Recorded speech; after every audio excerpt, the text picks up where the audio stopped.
Hey guys, here's how I weld my butt joint with a backing panel. Just to clear this up before we get into it, the only reason I'm using a sleeve or backing panel here is because that's what the manufacturer calls for.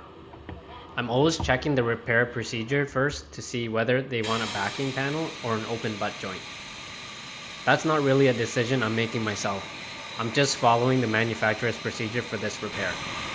Now, when I'm using a backing panel, the first thing I'm paying attention to is the gap. The biggest difference between welding with a backing panel and without one is how much heat you're putting into it. But honestly, the prep is even more important. First is the gap.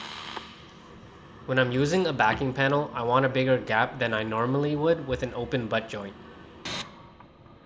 I'm aiming for around 2 to 3 times the thickness of the metal I'm welding.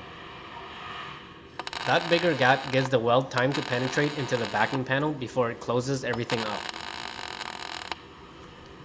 If that gap is too tight, I'm going to need more heat just to get into that backing panel. And on thin sheet metal, that's exactly what I'm trying to avoid. Second is precision. I'm aiming dead center in between the gap, right onto the backing panel.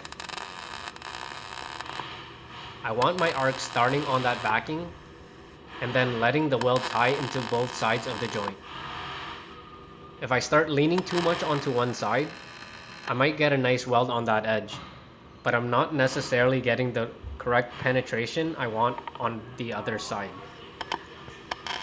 And the last thing is heat control.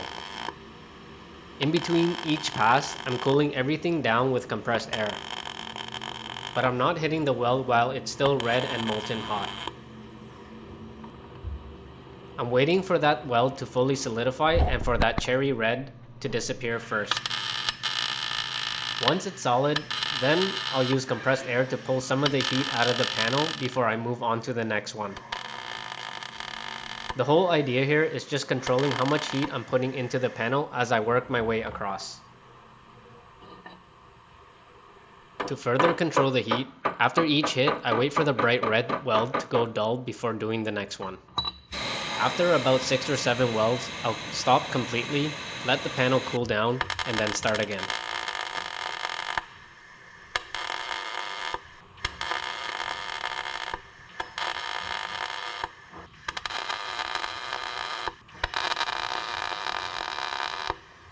Okay, and that's gonna be it for this one. Hope you learned something.